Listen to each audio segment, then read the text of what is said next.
Going on, y'all? Another episode. We're back. It's been a minute, but it's all good. Y'all already know who I am. I'm Aaron Fields. And I am JB. Now, listen, Morehouse family, this is a special episode because we have a special guest here on the show, coming all the way from South Carolina, born and raised. We have Wrong.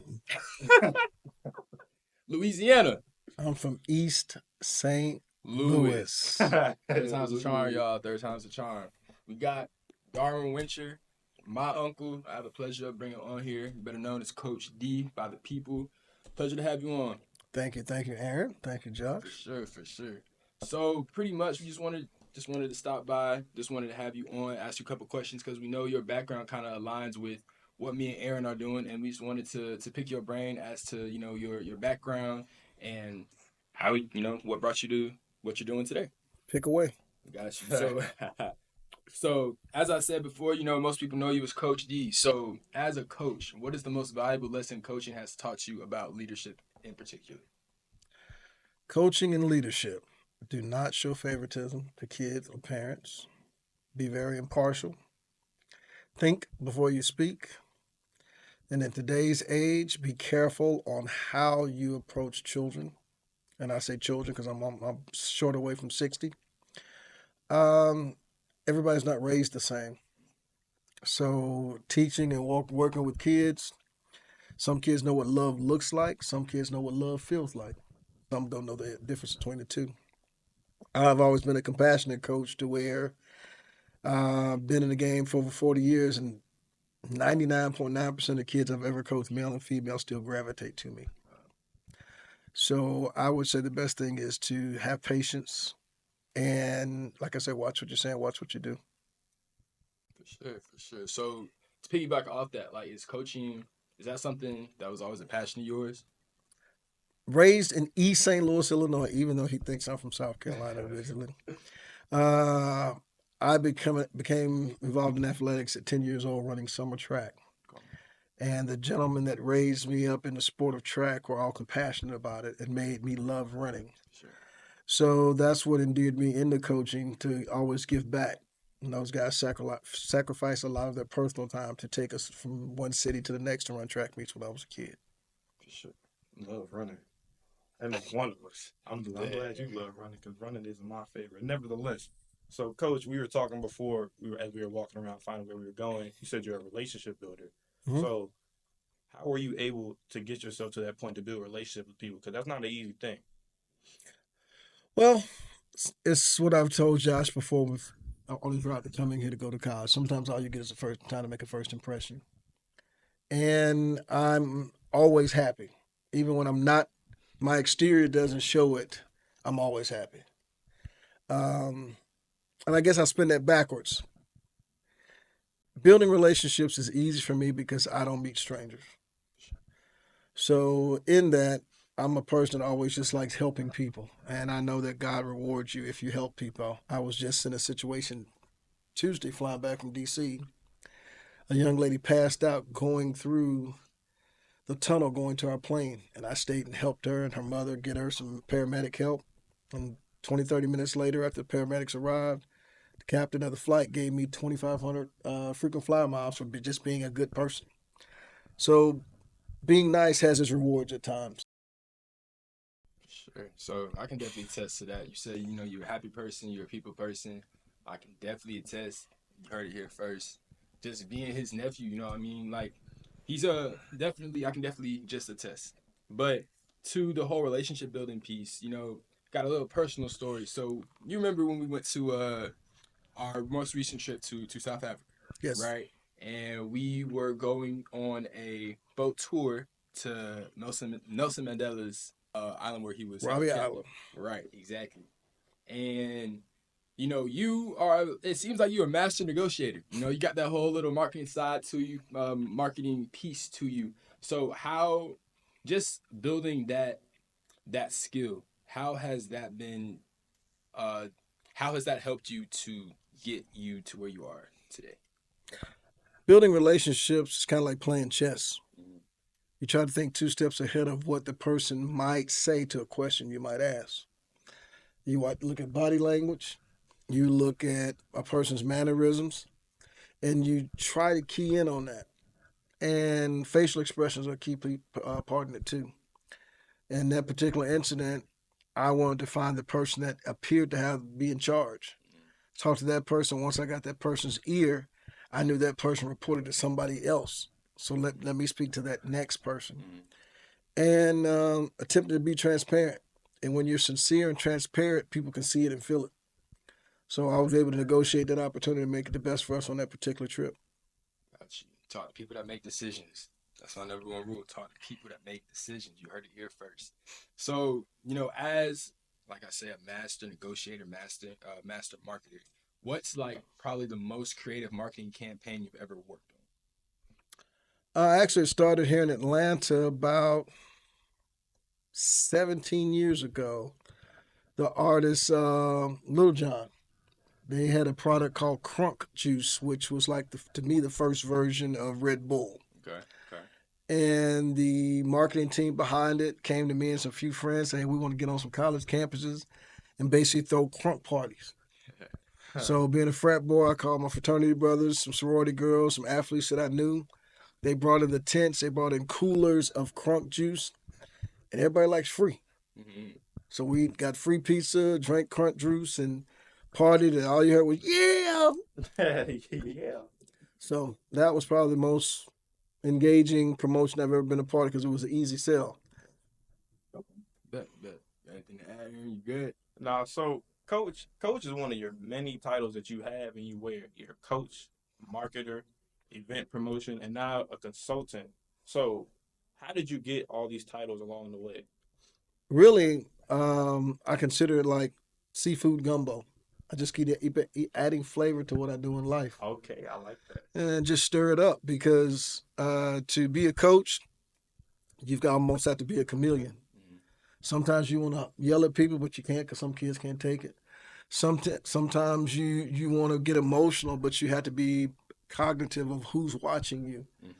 A coach can't slip out a curse word because somebody's going to remember that. People remember the bad things before they remember the good things that you've done. That's real.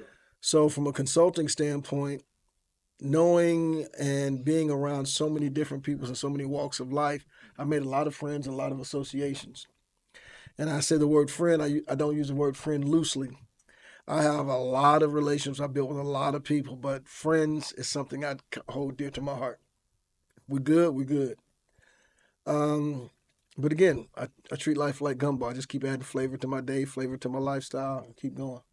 So what happens when you seem like you said you're a happy person, you like to give back and you help people. So what happens when you run into people in the world that don't think like you and they don't want to give back or they want to mess up somebody's day? How do you deal with that? I kill them with kindness, and then I find a way to move around them without needing them and show them that I'm persistent and I'll get something done. And I'll just smile instead of saying, I told you so. I just let the end result action speak for itself. Jack of all trades. Jack of all trades. Love to hear. So, I'm familiar with what your current business venture is as of right now. So why don't you just let the people know, the people watching, like what that venture is? My beautiful wife and I, she's a Star Trek fan. And her first name is Janine. My name is Darwin. So we branded ourselves as Jandar. And what we've done, we're creating and slowly developing a concert series through your major colleges and HBCUs around the country called the Collective Tour. If you're sports minded, we're trying to tie into the collectives at major universities all over around the country. In doing that, we're trying to help them raise money as well as benefit our own business structure. Basically it. So how, just tying into everything we've talked about so far, how has that specific business venture been? Has it differentiated from businesses you've done in the past, or just, your background as, you've told me plenty of times, you kind of help people who are in some pretty big shoes today. Like you just said, Lil Jon, you kind of were there before they were big. So how has this business venture differentiated from pretty much anything else you have? Well, this is more of a grassroots business, and what I did, I have relationships with older artists. I searched out to find a younger group that was doing things the way I love to do them. I found a young group of promoters called 3T Entertainment. We've combined our businesses together, and now we're curators of the country's biggest concerts. And we're slowly growing it. We're not trying to do things too fast. We're taking our time. Our first major event was last year, November 1st, 2024, at the University of South Carolina. We had the artists Jeezy, Sexy Red, Bossman D-Lo, YTB Fat. There's a couple others I just can't remember. But we all came together on Homecoming Friday night. People were kind of speculative, can you all sell it out? And we did. And we're growing the business from that model to do it on college campuses, to go from the biggest arenas on campus to the football stadiums in 26 and 27. Sure. So my question, like, when you bring it to Morehouse, like that's Not that Lawrence real, Arena, you real. know, Morehouse, Philhouse, Clark, like that's what. Well, Make sure we get that that VIP booth, Hey. putting everybody in, Hey, getting their turn up. I got a little something I'm working on. I don't want to put it out right now, Okay. but my first historically black university I probably work with will be Southern University. Sorry, Okay. guys. But Okay. Southern and I have had some great conversations. And we're just going to try to grow that relationship. sure. I do want to do something in state now that I live in Atlanta. So I just need to build relationships here outside of the two of you. Sure. Mr. Darwin, you're a nice guy. So I'm gonna let the fact that we, Morehouse was taking the back seat after Southern, it's all good. I like you. You seem like a good. I like you. So that's all good. So staying on the topic of your business adventure. So starting something is never easy. Whether it's a business, a podcast, you see that podcast, it's a podcast, whatever. It's not easy, and it's often a struggle in the beginning. So, what is something that you had to battle going through your time? Complacency. I'm a person that I don't like to delegate, but when I delegate stuff, I want it done. So I end up putting a lot of weight on my own shoulders, which causes for early days, long nights at times. But you have to learn how to balance your day, especially if you're married like myself. You've got to learn how to carve out time to give time to those that you love. So in building this business, when I'm dealing with people on the West Coast, we've got the time difference. So I've got to wait to really 7 p.m. to really start talking to them. The night gets long. So it's just about balance, having balance. Yeah. So just to tie into that, wrap it all up. What is the key to making an event stand out in the sort of industry that you're in? Common mistakes that you've seen or I've seen is not giving yourself a long enough runway to promote an event. I would rather do something with a 90-day runway. And what I mean about a 90-day runway, with the event we did at the University of South Carolina, we started in August, all the way up to November 1st for the first date. And gradually, week after week, we did more within that scope. So every Wednesday, Thursday, Friday, we gave block parties at University of South Carolina, Benedict, Voorhees, South Carolina State, and we saturated that market with who we were bringing to town. So from that third week of August all the way up to that last Friday before of the show, we gave away over 600 tickets. And we just kept pushing our concept, pushing what we're doing. And after a while, everybody could do the Sexy Red dance. Everybody could do the Boss Man D-Lo dance because week after week we were doing block parties with the local radio station in those markets and just really beating the streets with what we were doing and what we're bringing.